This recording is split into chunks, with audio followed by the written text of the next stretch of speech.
Good morning.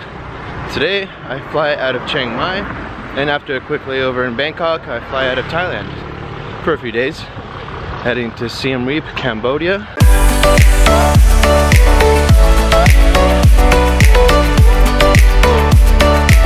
Have a couple more hours here in Chiang Mai, and then I head to the airport. I'm gonna see if I can buy a couple of things before I head back to the hostel and chill there. Maybe have some lunch before I head to the airport. I cannot get enough of these smoothies. They're so awesome. Pad Thai, you already know. Just got to Chiang Mai airport. Now I have to figure out where to drop off my big bag.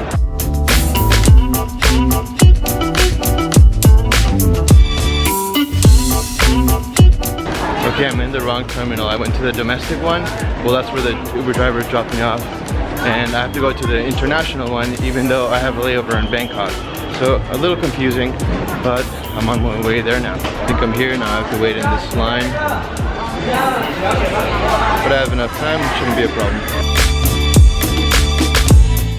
Okay, so I'm still confused. Pretty sure that line I was sending in was just for China Eastern, which is not the airline I'm using to fly to Siem Reap.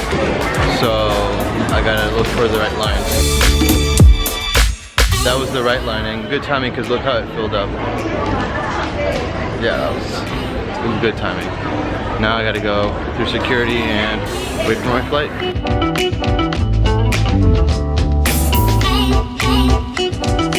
Alright, made it through security and immigration. Now I just have to wait for my flight.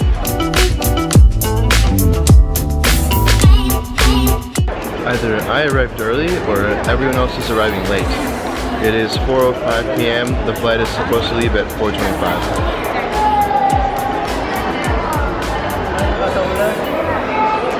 Where is everyone? Well, I did arrive really early, but I think most people are also late, so... May I have your attention?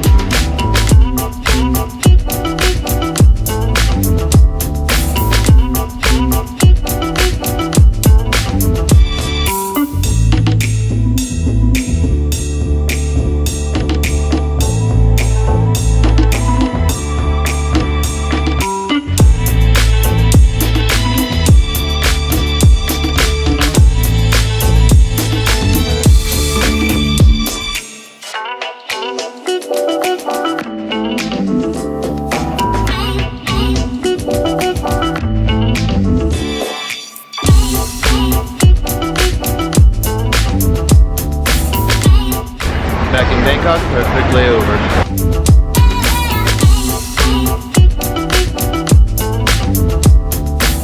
The thing about this flight, it was not cheap. It was like either $130 or $140, somewhere around there.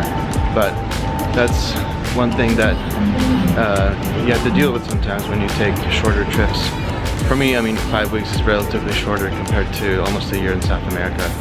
But the fact that I have a return date, and it just limits my time, so I have to plan some of these flights out. So in order to save a lot of time to get from the north of Thailand to Cambodia, it made more sense to book this flight. So yeah, it's a bit expensive, but it saves me time. So it just depends on how you decide to travel. I'm only in Cambodia for a few days, and when I head back to Thailand, I'll be stopping in Bangkok because the bus from Siem Reap to get to Bangkok it's not very long and it's really cheap, and from there I can head straight down to the south of Thailand, which is where I'm going after Cambodia.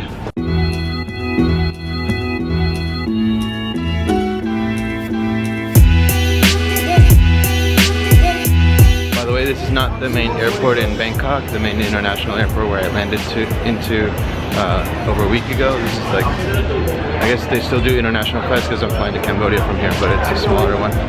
And it's like more towards the center of the city.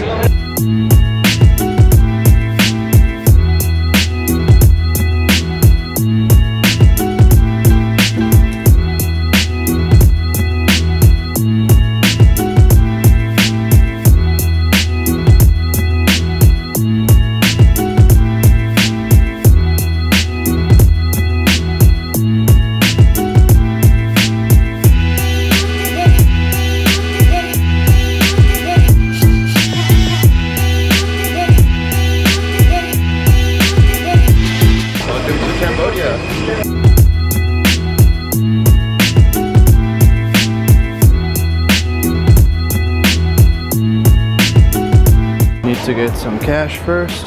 And this is the main currency, Cambodia. Dollars. Alright, finally got my visa sorted, and I went through immigration and through customs, got my bag. It took a while.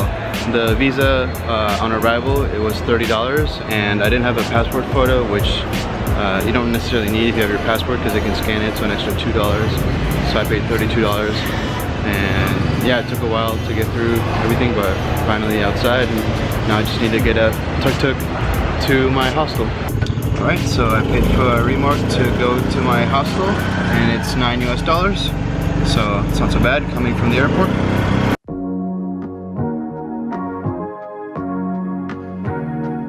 And finally, welcome to Siem Reap.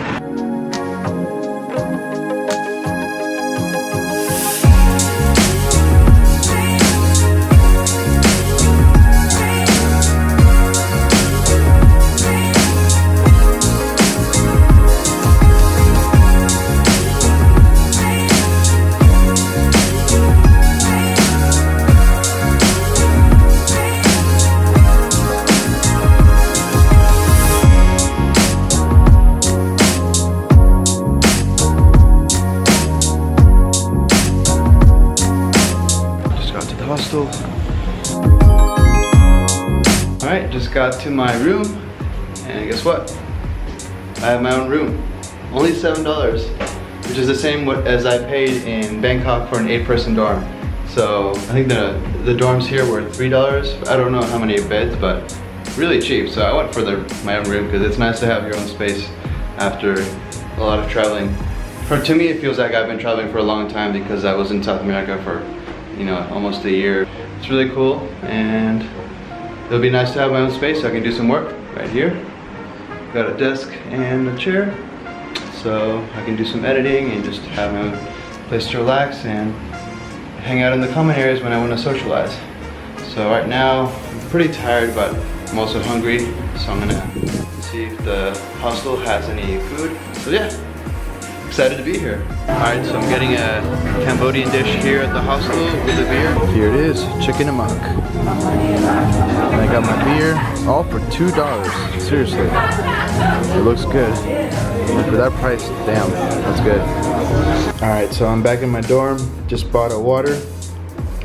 That was 50 cents, and when I gave them a $1 bill, this is what they gave me back. So this is 2,000 Khmer Real, I believe that's how you pronounce it. So, like I had read before, they do use this currency for smaller transactions, but you know, the bigger transactions are obviously in dollars. That reminds me of Ecuador, because in Ecuador they use the dollar also as their main currency, but they have the 50-cent coins and the 25-cent coins of the Ecuadorian currency that they used before. But they also have 25-cent, like, you know, quarters from the US, and they have the same value. So that's an interesting random fact. Man, it's hot and humid in here. I need to take a shower. It's been a long day, and I'm just gonna have a chill rest of the night before I go to bed. So yeah, I think it's safe to say that Cambodia, the 17th country that I've visited, is easily the cheapest country that I've ever visited. If you want to travel on a budget, come to Cambodia. While you're at it, just travel throughout Southeast Asia, but definitely don't miss Cambodia. I'm only here for a few days around Siem Reap, but you'll see the most popular attraction here in Cambodia that I will be visiting in probably a couple days. Alright, I'm gonna end the vlog here, so we'll see you next time. Good night.